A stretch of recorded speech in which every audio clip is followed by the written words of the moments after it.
Welcome to Crazy Good Talks with Deirdre Van Nest.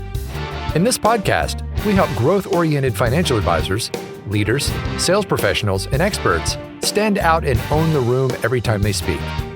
Deirdre will empower you to grab and keep the attention of any audience, live or virtual, make emotional connections with your listeners, and inspire them to take action. Join us on this journey where Deirdre will empower you to become a more confident presenter and knock it out of the park when you speak. It's Crazy Good Talks time, and that means time to get focused. Deirdre Van Nest is the founder of Crazy Good Talks, and she has mastered the techniques to grab the room and electrify the audience. I'm Patrice Sikora. What you may not realize, but what Deirdre will share, is that the work begins before you even step on stage, and it's all up to you. Now, Deirdre, you often get asked, how do you manage your mindset and your energy before a talk? Yeah, Patrice, this is one of the most important questions a presenter can ask, because it means that you realize a presentation is not just an exchange of ideas, it's an exchange of energy. Your mindset and your energy will have a huge impact on how your audience receives your message. And this means it's actually part of your job to come with your energy in a powerful place. Now, unfortunately, many presenters treat a presentation as any other type of meeting. They don't give themselves any margin to get their energy up. For example, many of the financial advisors I work with, when we start working together and start training them to be a crazy good speaker, they will sheepishly admit, I do run from one meeting to the next, and I'm always rushing to my presentations. Patrice, that is the last place you want to be energetically. Now, why is that? Well, if you're rushing from thing to thing, you will do a poor job at the presentation. Or if not a poor job, you won't be at your best. And that obviously has professional implications, right? So if maybe you're a speaker, a consultant, or an advisor, maybe you won't bring in as many clients as you would have. If you're a leader or you're getting paid to speak, then your message may not land. People may not want to follow you. You won't be as influential.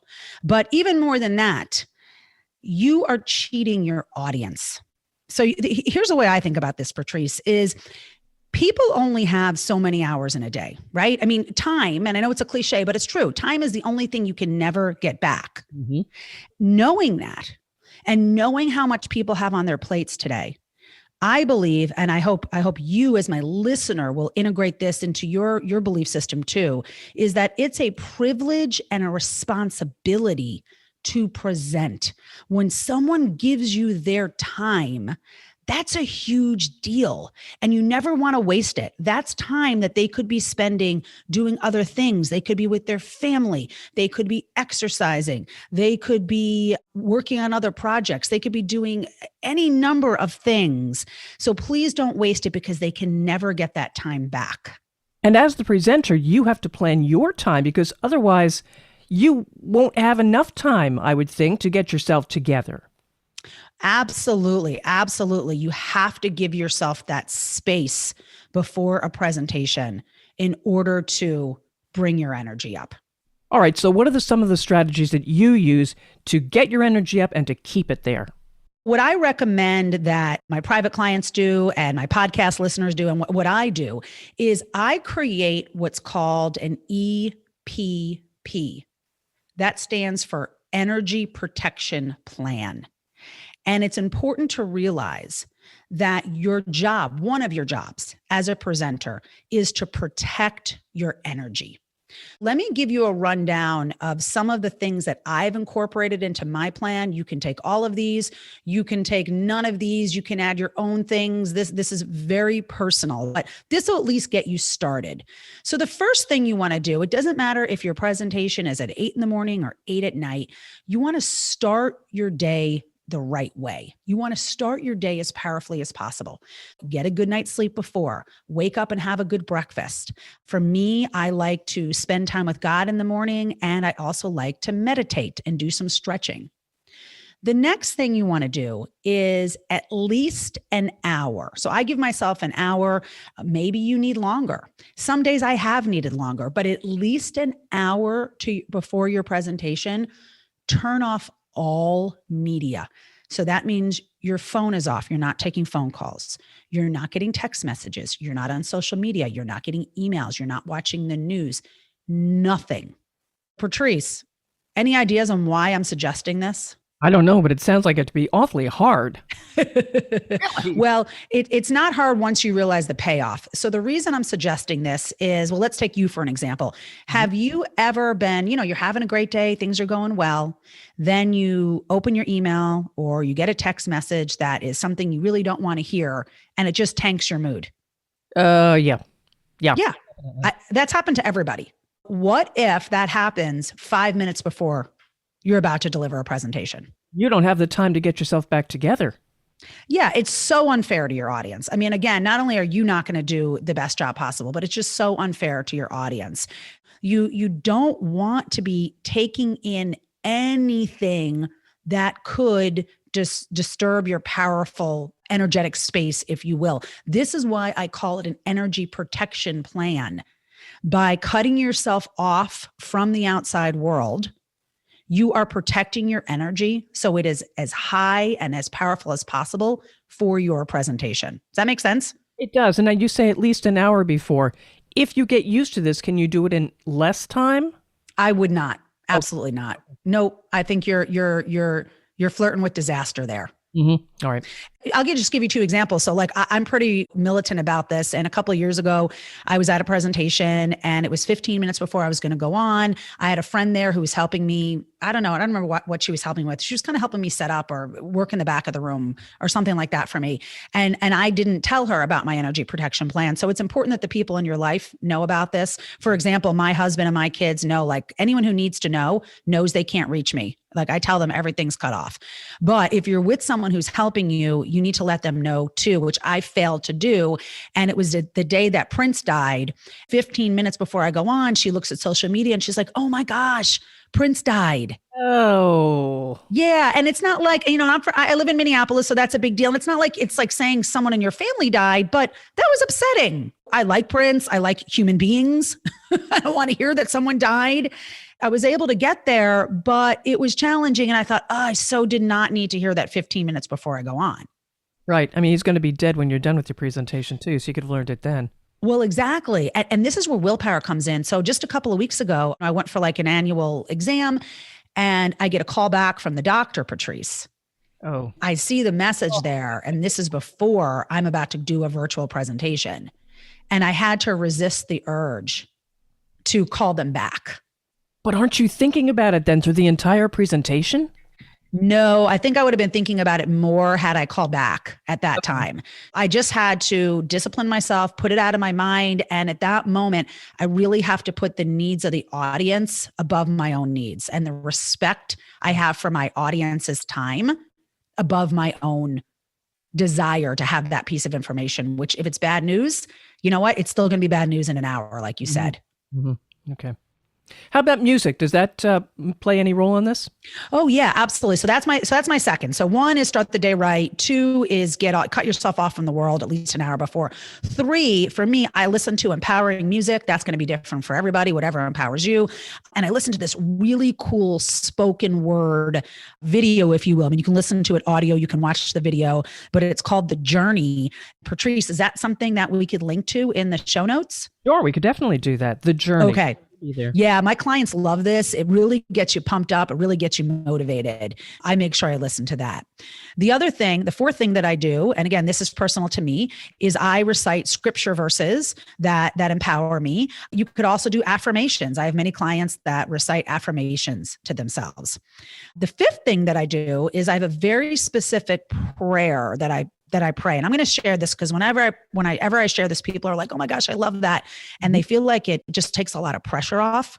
So the prayer that I pray, and sometimes I have to do it multiple times, is, "Lord, please let me forget myself, remember my words, and bless my audience." Ah, that says it all, doesn't it? Yes.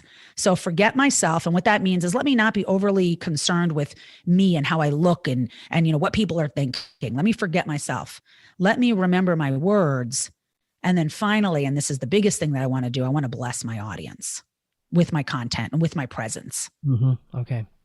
The sixth thing that I do is I remind myself to focus only on what I can control. And this is really important as a presenter. When I first started out, and if you're a new presenter, you're likely in this space. I think this is natural, but you want to start moving yourself out of this space where you're very concerned with what the audience thinks about you. You are trying to read them and read every single person. And you're like, oh, that guy in the third row, he hates me because his arms are crossed, right?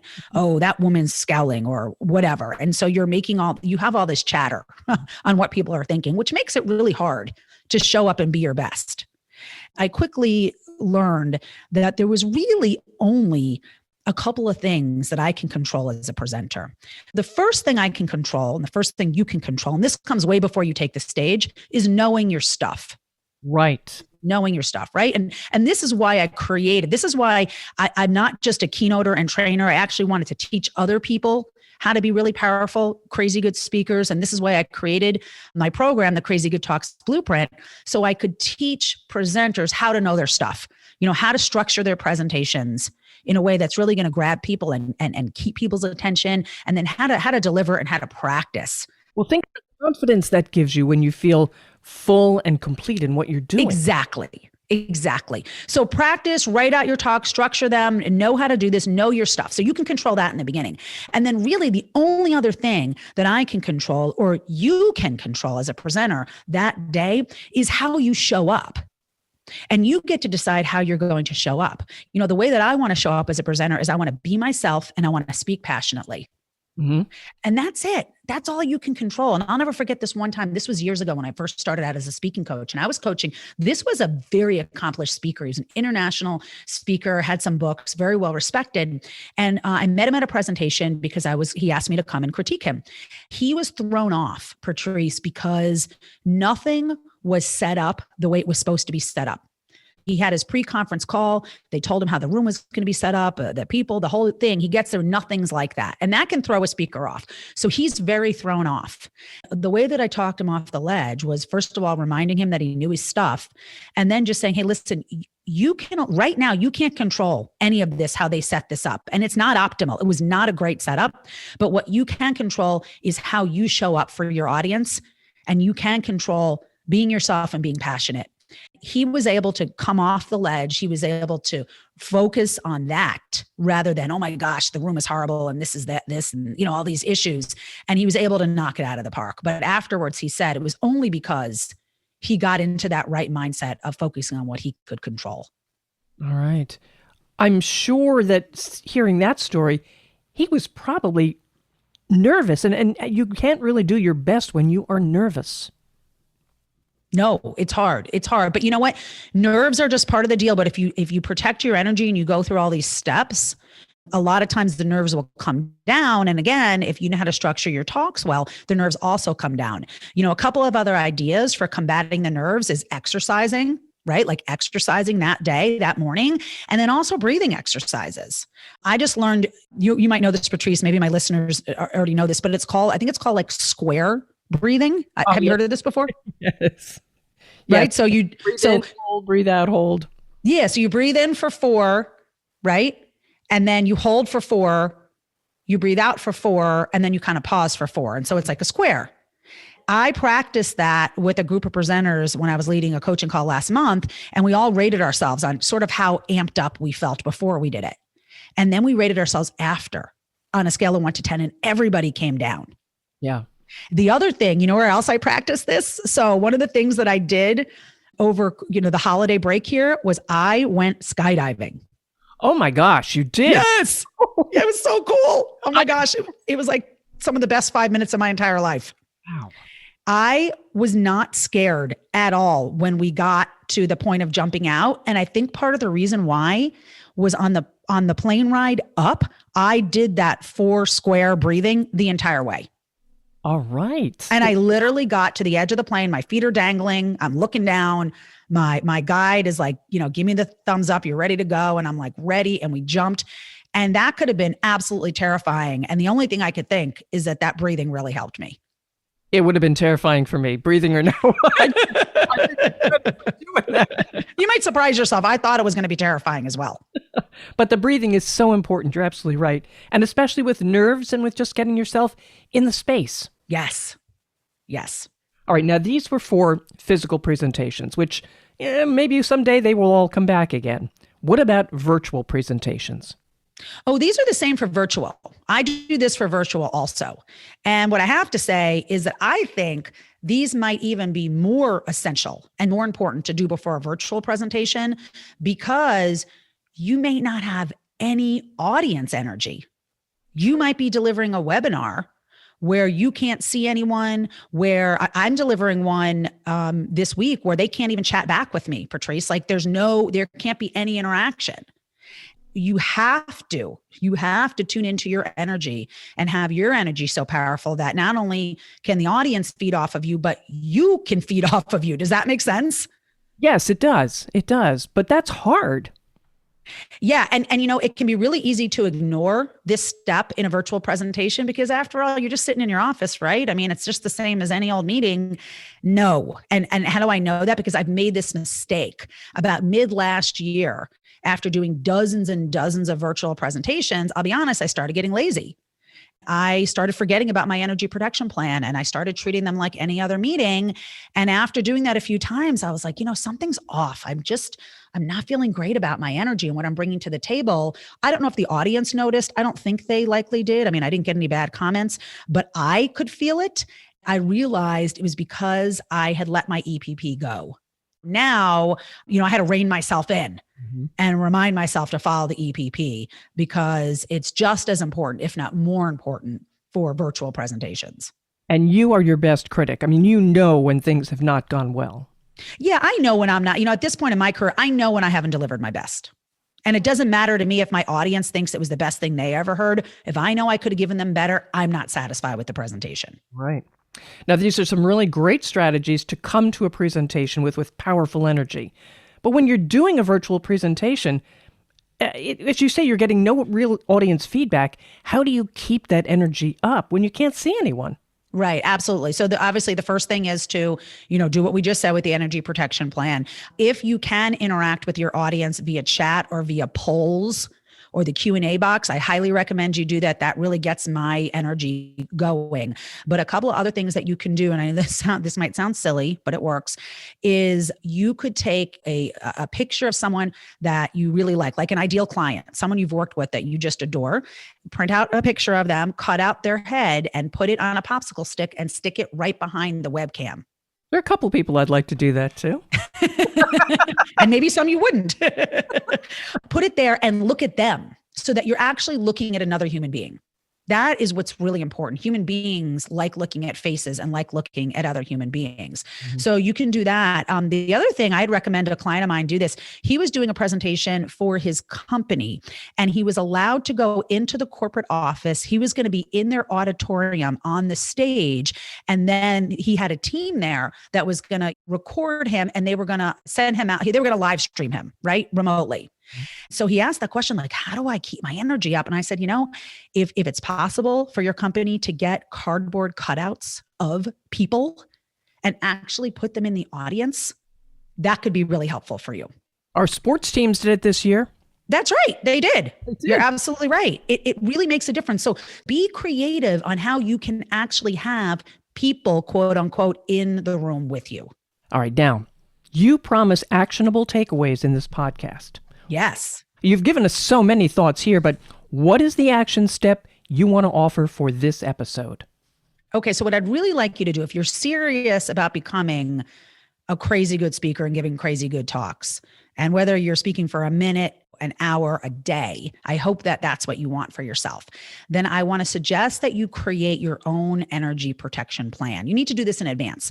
I would like for you to list at least 5 things you will do the day of your presentation to have the best energy you can possibly have. Now, little caveat here.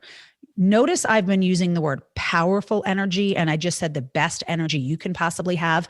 I chose those words very carefully. I didn't say keep your energy high because I want you to have energy that is representative of who you are. Right. So if you're not the type of presenter who's jumping on, couches and screaming, that is not at all the type of energy you want to bring. Mm-hmm. You want to bring yourself on your very best day. That's the kind of energy we're looking for. And Patrice, I just want to make sure that's clear. Do you think our listeners have any questions about what I'm saying there? Well, I would ask, should you practice this every day for a while to find out where your best energy is? I think if you're not sure, absolutely, you can do that. Okay. I'm a big fan of practice. The more you test, the more you practice, the better you're going to be. And maybe that would help people understand where their best energy level is. Yeah, and you can even ask people that you know and love. It's funny because I used to really admire. Well, it's not that I used to admire. I actually really enjoy presenters who, this is going to sound weird, who are kind of loud and kind of screaming at you sometimes. Like I enjoy like that really passionate, I'm on a roll, I've got all this heart and I might be yelling at you type of presenter. I'm not that kind of presenter. Like I have a lot of energy and I'm high energy, but I'm not the yelling at you type of presenter. That's just not my energy. And I used to feel bad, like, I got to get myself to that energy, until I was talking to a friend of mine about a presenter that we both had just seen her present. And I'm like, I love her style, man. She's just great. And my friend was like, I hate that kind of energy.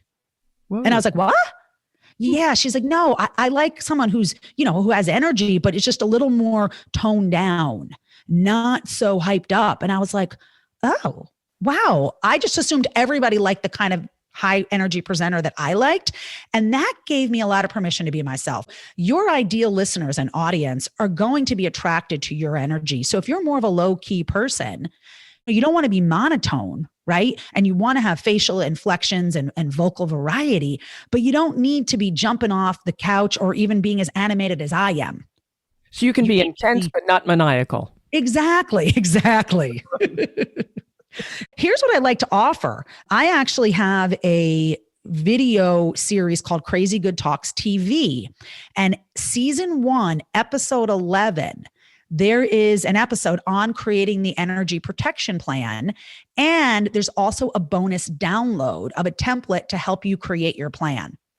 If that would be helpful to you, you can just go to crazygoodtalks.com/TV. Look for season 1, episode 11. And then when you click on it, you'll learn how to download the bonus. Outstanding.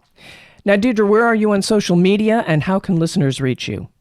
Social media, I'm on all the main social media platforms, but LinkedIn is my favorite. That's the one where I really hang out. So if you want to connect with me, that's probably the best place to do it. I'm an open networker, so I would love for you to ask me to connect with you. I will say yes. You can always subscribe to the podcast too. Absolutely. Get energized, not maniacal, and deliver your message to an audience that will be left wanting more. Subscribe and get the latest Crazy Good Talks podcast from Deirdre Van Nest. You can also share with friends and colleagues. I'm Patrice Sikora, and let's talk again later. Thank you for listening to the Crazy Good Talks podcast. Click the subscribe button below to be notified when new episodes become available. The information covered in this podcast represents the views and opinions of the guest and does not necessarily represent the views or opinions of Accelerated Performance, LLC. The content has been made available for informational and educational purposes only.